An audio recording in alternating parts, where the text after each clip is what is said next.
here with Mike today. He's so kindly let me drive his R32 GTR. Mike, how long have you had this? Coming up on a year now. A little over a year. A little over a year, and how many kilometers? Almost 20,000 you put on it? Just a little over 20,000. Wow. Yeah, a huge chunk of that, you actually drove this car all the way across the country to what, New York City and back from California? Yes. Spent one day in Connecticut, but really New York was as far east as we really got. It was one of those trips where it just worked out that I needed to go to Arizona, I needed to go to Tennessee, I wanted to go to New York. So, all right, let's just drive. Yeah, that's crazy. And what better car to drive than an R32? You know, it's funny. It's such an amazing car at doing that. As a Grand Touring car, you've got more than enough room in the trunk for everything you need to take. It's supremely comfortable. Even more so now with these seats. You just got these, right? Yeah, these Cusco seats are just gorgeous. They're Brid Cusco Euros, or the Euro 2, I think is what they call it. They're absolutely gorgeous seats, but you know, even the stock seats in this car are amazing. Yeah. I was at ACS. It was right. Yeah. ACS when I first saw you in this car, and you let me cruise around in the parking lot there, and yeah, the stock seats are pretty nice too. But these things are these are money. A whole nother level. But yeah, so all the way across the country, I'm sure you made. A lot of people made their days seeing this thing in small towns, and yeah, well, it's one of those cars that all of us have seen on the video games, and we've all wanted to drive it. And you know, like I stopped at for lunch on the reservation at Four Corners, and when I came out, this little kid's out here playing with the car, taking pictures, looking in. And you could tell he never expected to actually see one. And I was like, you know what? Open the door, hop in. Let me see your phone. I'm going to take a picture. He's like, I'm putting this on Instagram. I'm like, absolutely. Make the kid's year, not just his days. He's like, nobody's going to believe this. I'm like, give me your phone. You know, it was funny. You'd be driving through, Pennsylvania. And most of the people on the street don't even see this car. It's a gunmetal gray. It just looks like another old Nissan. Another Nissan. Or a car from the 90s. But you know, and then you'd see the one person that you know knows what it is, because they're standing up out of the window of the car while their buddy's driving, and they got the camera out, and you know you're on Snapchat right now. Yeah. You know, because, hey, how you doing? You know. That's awesome. So, what's it like to actually own one of these? You took it all the way across the country. It's been pretty reliable. Just a couple little. It's been a great car. I will say, this is an extremely nice example. So this is a very nice one. It's all subjective. If you buy one that's cheap, it's probably cheap for a reason. So you ended up with a pretty nice one, and your money's probably well spent. I have absolutely loved this car. You know, it's had the stuff that's gone wrong with it has been the tiniest little things, like you are dealing with 26-year-old plastic. Right. Yeah. Exactly. So I actually have somebody looking for one of these in Japan right now. Okay. Little trim pieces. Yeah.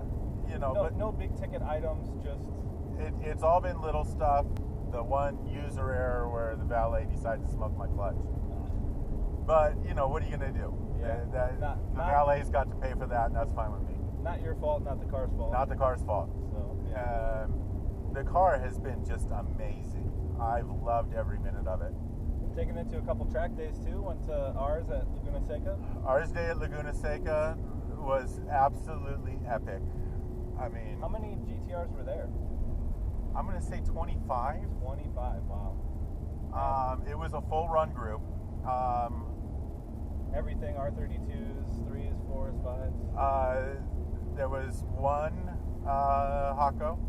Okay. There was the mostly R32s, because they're really what's legal in the U.S. right now.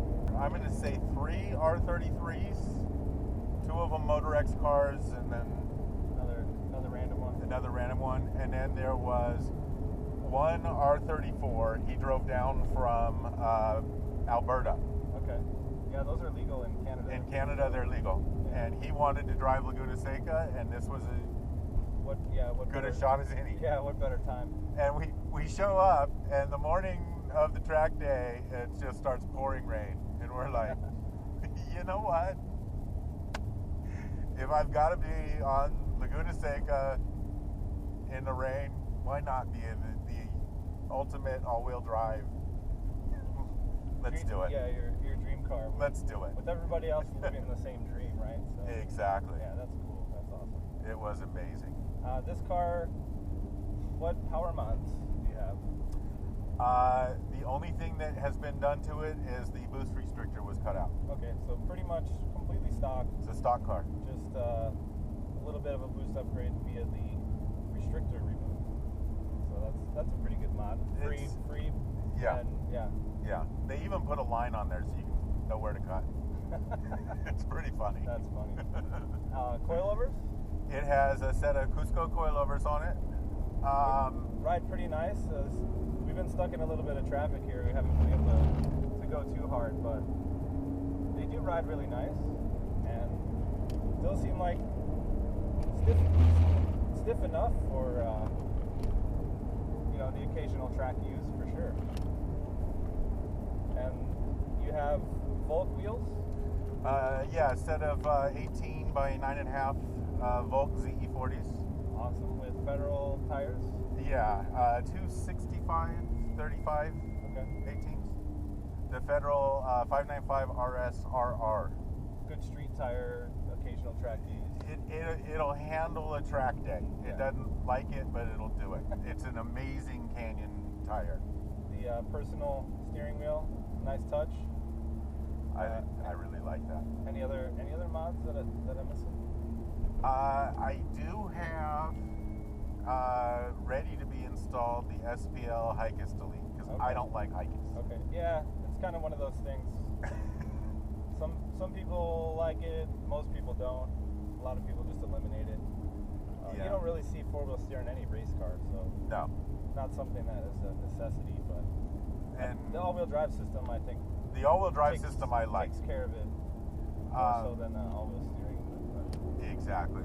You remove that Hikes, you can also remove all of the plumbing and solenoids and lose, I think it's like 80 kilograms. Wow, that's a huge chunk of weight. Of the rear rack and the pumps.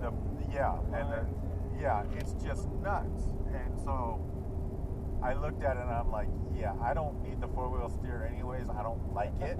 And simplify and add lightness.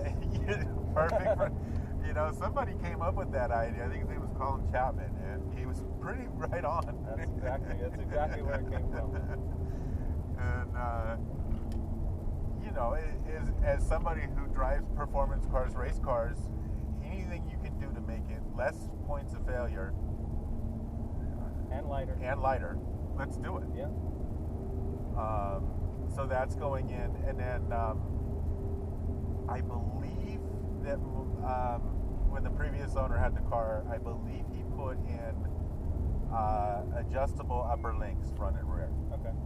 Which is how it's got the camber it's got, because it's got quite a bit more camber than it. Yeah, more aggressive alignment. Yeah, I mean, I'm up to 2 degrees. I'm not a stance person. I'm not either. I'm a function person. Exactly. 2 degrees it works really well on the track with a little bit of body roll. Yeah, and still reasonable for the street. And still be drivable. Yeah. I mean, because a set of tires had no problem getting me around the country. It wasn't like, it's not like I'm chewing through tires. Yeah, that's always good. And it was 9,000 mile run around the country. 9,000 mile trip. That's crazy. I decided to go up and down the Appalachians and the Rockies, both ends. There aren't that many great roads as you're going through, say, Kansas, but I live in Illinois, so I know all about that life. I'm enjoying the Ortega Highway here.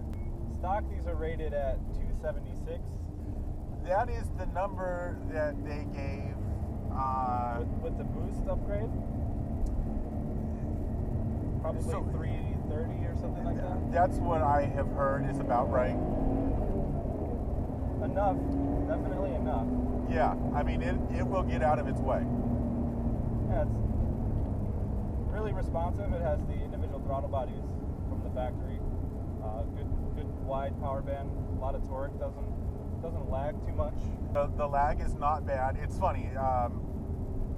My other track car is naturally aspirated, and so for me, I'm like, okay, well, I hit the throttle and it instantly happened. Yeah. Now we're getting into town here. What's it like living with kind of on a daily basis? The turn signal, I noticed right away, is on the wrong side of the steering wheel from what you're used to. Now, see, for me, that's not a problem because I also drive a 1968 Datsun, which has the turn signal on that side. Perfect for you. Now, I do have to remember when I go from this car and I get in my Land Cruiser that, yeah, now that's the... You're turning the wipers on? I'm turning the wipers on. Turning left at lights? That is the hardest part once you've driven it for a few minutes. Once you've driven it for a few minutes, being in the lane correctly, finding the shifter, none of that's hard. Yeah, you get used to it pretty quick. You do have to remember there's a lot more car on the left-hand side when you're making a left-hand turn. Yeah, I lived in England for a little over a year, and we actually raced some right-hand drive cars over there. And that would be the one thing right away coming into a right-hand corner. The left side wheels would be in the grass. Yeah. Because you're used to having almost no car on that side. But once you drive it for, 10, 15 minutes or whatever, you start to figure it out. Yeah. I was worried about it, and by the time I got home, I bought it in West LA, and by the time I got to Pomona, I wasn't even thinking about it anymore. Yeah. What I was thinking about is, how do I deal with all these people with the cameras? Yeah. One of the highlights of the trip around the country, a friend of mine got me into this invite-only photo shoot / cruise through Times Square in New York City. And so we're pulling into Times Square at midnight on a Thursday. And, we had this driver's meeting beforehand, and everybody's like, all right, no two steps, none of this. Let's be, you roll into Times Square at midnight, 1 o'clock in the morning on a Thursday. And the cops are all standing around with their ARs, because that's like a big target now. Yeah. And so they come walking over, and they're leaning in the car to look. You're just sitting there like, and he's like, all right, tell me about this thing. What is it? Yeah. He's like, oh, don't worry, this is way more interesting than the rest of my night tonight. Okay, the one thing that really does suck about this car on the East Coast is that all over the East Coast there are toll roads. Oh, yeah. And the toll roads are all set up for a driver on the left-hand side. And so when I'd pull up to the toll road, I'd come up to the cash lane. Every time. Pull on the e-brake, put it in neutral, run around the back of the car, hand her the money, run back around the car, get in and drive away. People are looking at you like, what? And they're sitting there laughing and laughing because they just can't believe this just happened. So yeah, thanks Mike for letting me drive this and having a nice chat. And we're going to go and see some cool Datsuns out here. That's the plan. Awesome. Almost there. Cool. Either you'll see that at the end of this video, or we'll make a whole nother video on that, depending how much stuff we got going. I'm thinking you make another video because it's going to be cool. It's going to be cool. All yeah. Right. Awesome. Hey, absolutely. And man, I appreciate it a lot. This is definitely one of my dream cars. So yeah. For you to let me cruise it around, and even especially in the Ortega Highway in the mountains there, that's even though we were stuck in traffic, still epic. So absolutely. I appreciate it, man. Thank you. Absolutely. And And yeah, so thanks for watching, and we'll catch you in the next one.